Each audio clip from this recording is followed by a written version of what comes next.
حسین ابن علی دارالخلافہ کی طرف جا رہے ہیں، صحرا کے فرزند کی خبر لو۔ حسین ابن علی دارالخلافہ کی طرف جا رہے ہیں، صحرا کے فرزند کی خبر لو۔ کیا ہوا ہے بن حریث؟ یہ کیسا شور ہے؟ یا امیر، یا امیر، یہ ان کوفہ والوں کا شور ہے جو حسین کا استقبال کرنے کے لیے آئے ہیں۔ حسین کوفہ پہنچ گئے ہیں، اس وقت دارالحکومت کی طرف آ رہے ہیں۔ محل کا دروازہ بند کر دو، کسی بھی قیمت پر حسین کو دارالحکومت میں داخل نہیں ہونا چاہیے۔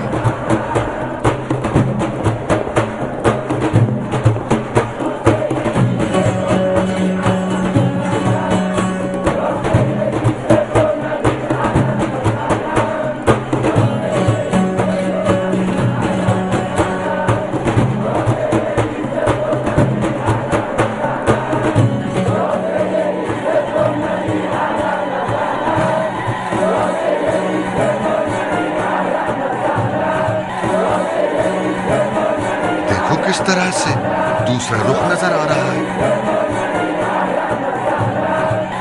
ایسا لگ رہا ہے کہ حسین عراق کی حکومت سے بہت زیادہ بے فکر نہیں تھے۔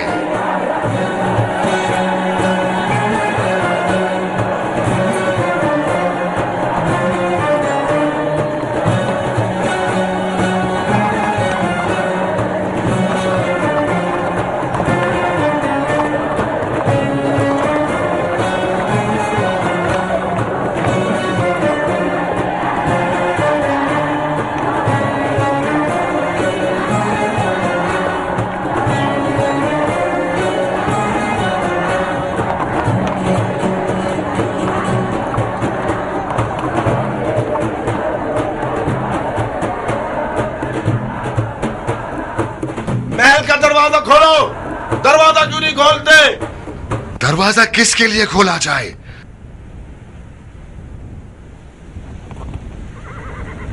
جیسا کہ معلوم ہے کہ حسین ابن علی آپ نقاب پوش سواروں میں سے کوئی ایک ہے، تو میری نصیحت کان کھول کر سن لے کہ عراق کی حکومت اس بدتمیز اور بغیر تربیت کے گھوڑے کی طرح ہے جو اپنے اوپر سوار ہونے والے کو گرا کر اسے مار مار کر اس کا بھوسا بنا دیتا ہے۔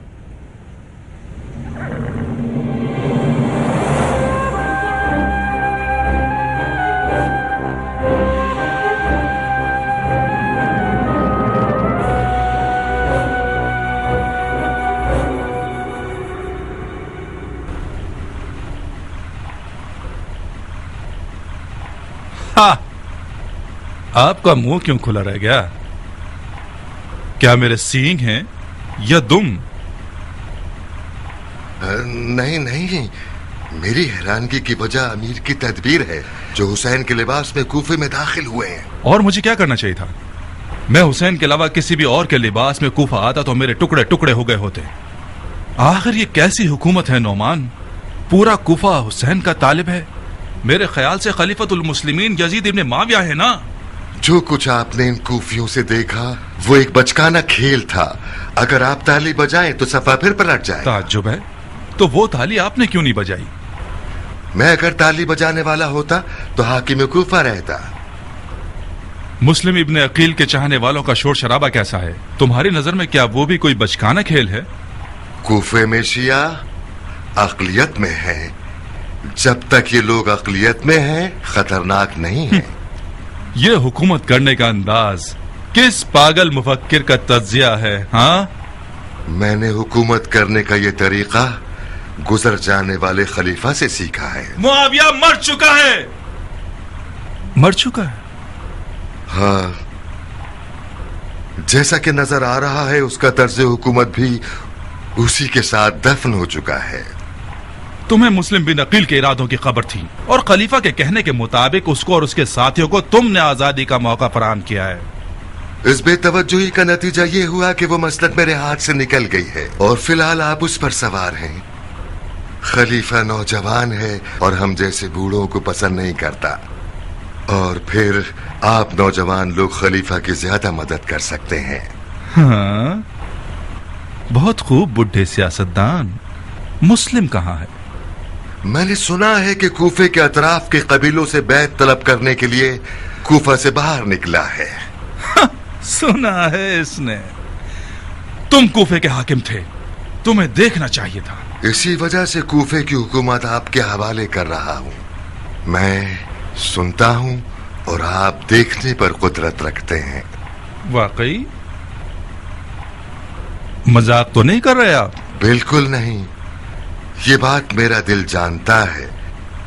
اور پھر جو آپ حسین کے لباس میں کوفے میں داخل ہوئے ہیں، یہی آپ کی عقل مندی اور ہوشیاری کی بہت بڑی دلیل ہے۔ کوفہ ہمیشہ سے رند لوگوں کے آگے جھکا رہا ہے، اور بے شک آپ کی سیاست انتہائی رشکاور ہے۔ میں بیجا تعریف اور خوشامد کو پسند نہیں کرتا نعمان۔ مجھے شک نہیں ہے کہ تم خلیفہ کے وفادار ہو، مگر کوفہ کے بالکل الٹے حالات نادانیوں کا سبب ہے۔ مجھے کوفہ پر مسلط ہونے کے لیے باوثوق خبریں چاہیے۔ محل میں رہیے گا، مجھے مشیر کی ضرورت ہے، جا سکتے ہیں۔ آپ سے مشورہ کرنے کے لیے میری زبان بیکار ہے۔ آپ کو مجھ جیسے شخص سے مشورے کرنے کی کوئی ضرورت نہیں ہے۔ یعنی تم نہیں چاہتے کہ جو بکواس ماحول تم نے بنا رکھا ہے اس کی تلافی میں میری مدد کرو؟ یہ نہیں کہ میں نہیں چاہتا، بلکہ نہیں کر سکتا۔ کیوں نہیں کر سکتے؟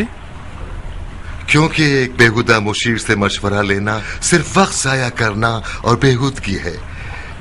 ایک معزول حاکم ہونا میری نظر میں زیادہ عزت دار راستہ ہے بنسبت یہ کہ ایک بیکار حاکم رہوں۔ میں نے چاہا کہ تمہارے حق میں لطف و کرم کر دوں۔ تمہارا جرم صرف نادانی نہیں ہے، تم پر سازش کرنے والوں کی مدد کرنے کا الزام ہے۔ مسلم تمہارے داماد کے گھر آیا اور تم نے مختار ثقفی سے رشتہ داری کی بنا پر ان بیعت توڑنے والوں سے جان بوجھ کر چشم پوشی اختیار کر لی۔ تو پھر کچھ دیکھا؟ نہیں۔ پھر باغیوں نے بھی وہ سب کچھ کیا جو ان کا دل چاہا۔ تبت یدا ابی لہب وتب، ہاتھ کٹ جائیں ابو لہب کے جو رسول اللہ کا چچا تھا، اور وہ اس بات کا کھلا ثبوت بن گیا کہ کوئی بھی خونی رشتہ داری یا پھر قبیلائی ناطے فرض پورا کرنے میں کبھی حائل نہیں ہو سکتے۔ جب سنا کہ مسلم مختار کا مہمان بن گیا ہے تو بلا دریغ اسے حاضر کروا کر اس پر اتمام حجت کر دی اور اس سے ہر طرح لا تعلقی کا اظہار کیا، اور کھلم کھلا مسجد کوفہ کے منبر پر اس سے اور یہاں تک کہ اپنی بیٹی سے برات کا اعلان کر دیا۔ اگر اصرار ہے کہ مجھے خلیفہ کا خیانت کار ثابت کریں تو کوئی قابل توجہ دلیل ڈھونڈیے جو خلیفہ کی نظر میں قابل قبول ہو اور مزے کا خیز نہ ہو۔ کہاں جا رہے ہو نعمان؟ ہماری گزارشات ابھی ختم نہیں ہوئی ہیں۔ آپ مجھ پر الزام اور تہمت لگانا چاہتے ہیں، کوئی ڈرنے کی بات نہیں۔ ایک عدالت رکھوائیے اور قاضی شرح کو بلوائیے، خدا کے فضل سے آپ کی تہمتوں کا جواب دے دوں گا۔ کسی عدالت اور قاضی شرح کی ضرورت نہیں ہے، میں خود اپنے فتوے پر قوانین بناتا ہوں۔ بن اوریس؟ جی امیر۔ جب تک کل کا حاکم اور آج کا ملزم عقل مندی کا مظاہرہ نہ کرے وہ ہمارا قیدی ہے، اسے استعمال کر کے مختار کو کسی ہرن کی طرح جال میں پھنسانا ہوگا۔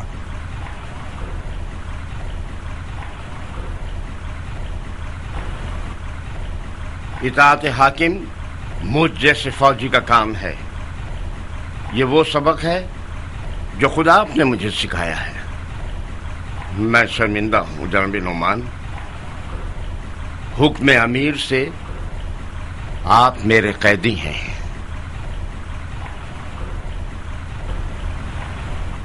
حکم تو آپ کا ہی چلے گا، یہ آپ کی خام خیالی ہے کہ اس چال کے ذریعے سے مختار کو شکار کر سکیں۔